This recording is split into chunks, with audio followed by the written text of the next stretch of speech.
But as any responsible pet owner knows, keeping a pet means hard work. John was diligent about her care, ensuring she had the best food, cozy blankets, and regular vet checkups. He cherished her and couldn't imagine life without her. One evening, John noticed something unusual.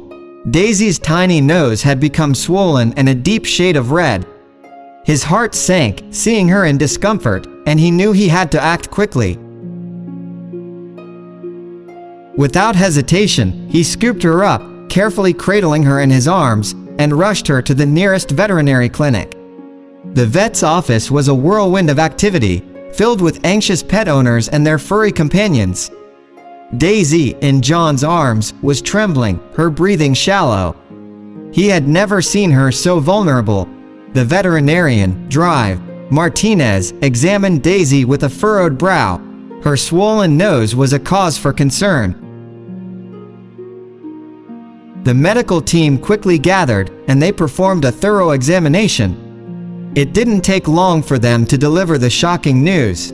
A nasopharyngeal gadfly, Drive Martinez said, his voice filled with disbelief.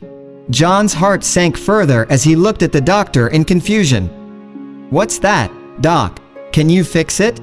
"Doctor," Martinez explained, "it's a rare parasite that has somehow crawled into Daisy's nose.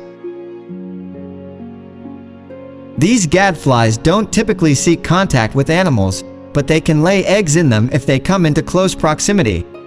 The larvae then hatch due to the animal's body heat." John's stomach churned at the thought of such a thing happening to his precious Daisy. He nodded, his voice choked with emotion. "Please, do whatever you can to help her." The medical team immediately went to work, carefully removing the nasopharyngeal gadfly from Daisy's nose. The poor kitten, barely able to hold her head up, whimpered as the offending parasite was extracted. It was a heart-wrenching sight for John, who could hardly bear to watch. Daisy's tiny nose was relieved of the invasive guest, and she was put on a course of antibiotics to ensure her recovery. The days that followed were filled with tender care and concern. John stayed by her side, never leaving her alone for a moment. With each passing day, Daisy showed signs of improvement.